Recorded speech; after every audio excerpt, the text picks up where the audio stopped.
Good morning, students. Students, today I will teach you the use of euphemism.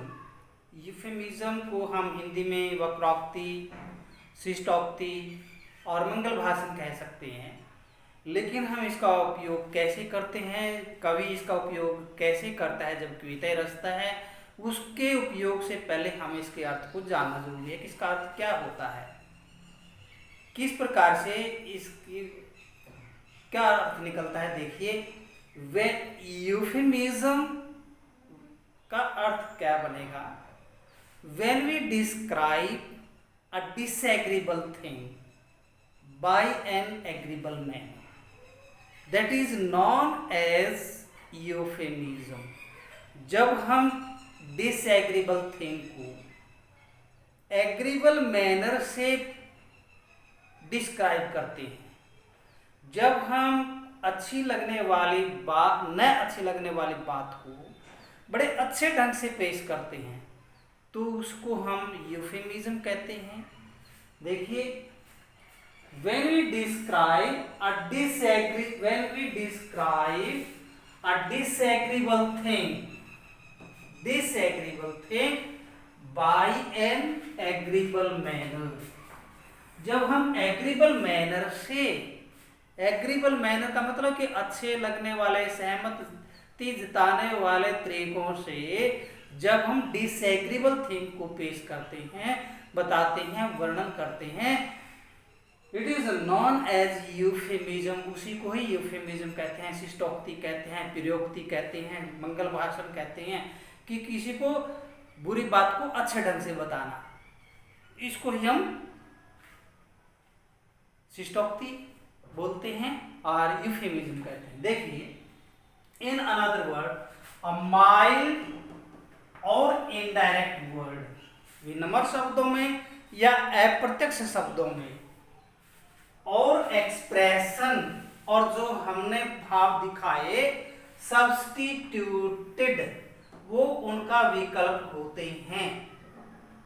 For one considered too harsh, जिनको हम harsh या blunt बोलते हैं, कैकर्स ध्वनि और निष्ठुर ध्वनि के लिए प्रयोग किए जाने वाले शब्दों के विपरीत शब्दों को हम, जो निष्ठुर शब्द हैं, जो ब्लंट शब्द हैं, जो कैकर्स शब्द हैं, हार्श शब्द हैं, उनकी जगह पर देखिए अमाइल्ड, उनकी जगह पर माइल्ड, कोमल, विनम्र शब्दों का प्रयोग करना, इनडायरेक्ट, अप्रत्यक्ष शब्दों का प्रयोग करना, और एक्सप्रेशन या उनको ऐसे भाव दिखाना, सब्स्टिट्यूटेड, जो सब्स्टिट्यूट होते हैं, जो विकल्प के रूप में प्रयोग की समझे जाते हैं, किसके लिए, हार्श एंड ब्लंट साउंड के लिए, हार्श एंड ब्लंट कैकर्स ध्वनि और कर्स ध्वनि और निष्ठुर ध्वनि के लिए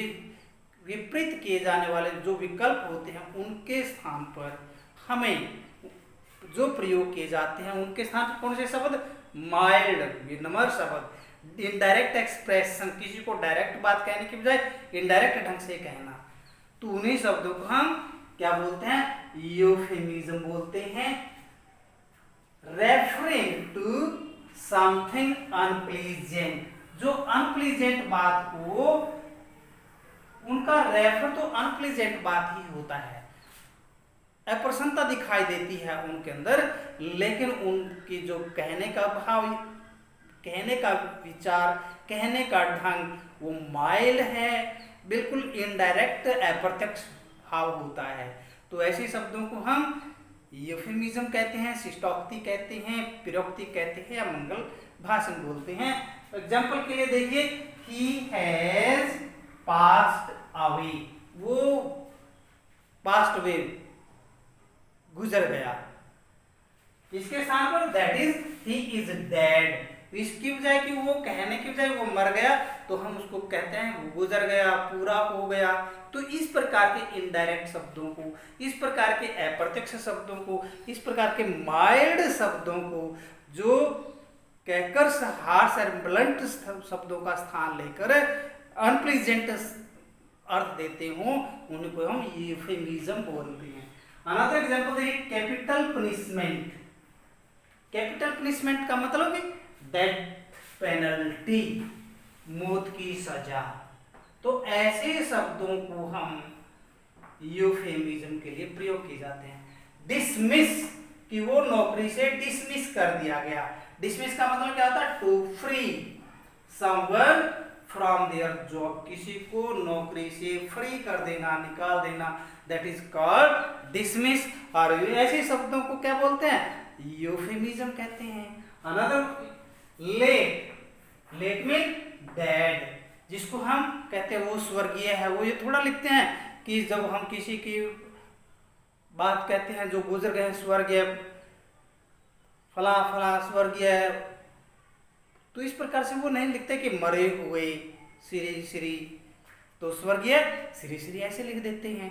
तो इसका मतलब कि ऐसे शब्दों को जिनका भाव तो वही होता है, नेगेटिव होता है, अनप्लेजेंट होता है, लेकिन कहने का तरीका माइल्ड एंड इनडायरेक्ट होता है। लास्ट देखिए नेक्स्ट में एक्सपेक्टिंग, कि कोई भी किसी भी औरत को जब हम कहते हैं कि ये तो एक्सपेक्टिंग है, ये तो आशामेद है, आशा उम्मीद का मतलब कि वो प्रेग्नेंट है, शी इज प्रेग्नेंट। तो ऐसे शब्दों को हम यूफेमिज्म कहते हैं। तो ये बहुत ही सरल ढंग से मैंने आपको कोशिश किया बताने की। मुझे उम्मीद है कि आपको ये अच्छा लगा होगा, समझ में आएगा। और यदि अच्छा लगा है तो आपको लाइक करेंगे, चैनल को सब्सक्राइब करेंगे और अपने आगे मित्रों को फॉरवर्ड करेंगे। Thank you. Have a nice day.